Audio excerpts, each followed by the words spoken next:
দেখুন খিচুড়িটাকে দেখে কার কার খেতে মন চাচ্ছে কমেন্টে জানিয়ে যাবেন। আমাদের মতো কারো যদি হঠাৎ করে খিচুড়ি খেতে মন করে তাহলে ফ্রিজের থেকে নামানো বরফের মতো মশলা এবং মাংস এভাবে চড়িয়ে দিবেন, তাহলে দেখবেন খিচুড়ির টেস্টটাই অন্যরকম হয়ে যাবে। অনেক মজা লাগে, খেয়ে দেখবেন এরকম করে রান্না করে। দেখেন মাংসটা, এটা এখনও বরফের সাথে দলা পেকে আছে।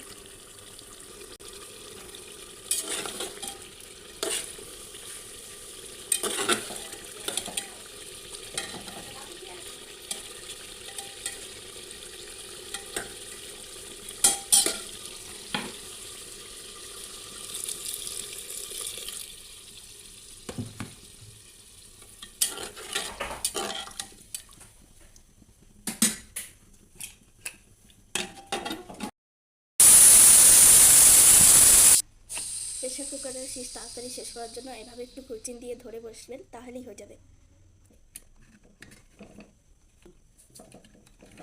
দেখুন কত সহজে খুলে গেল।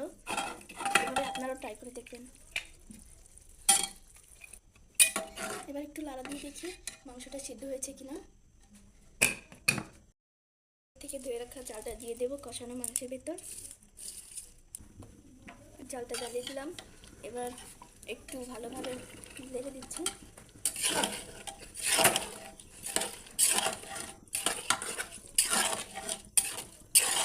এবার ভালোভাবে নাড়া শেষ হয়ে গেল, এবার পরিমাণ মতো পানি দিয়ে দেব।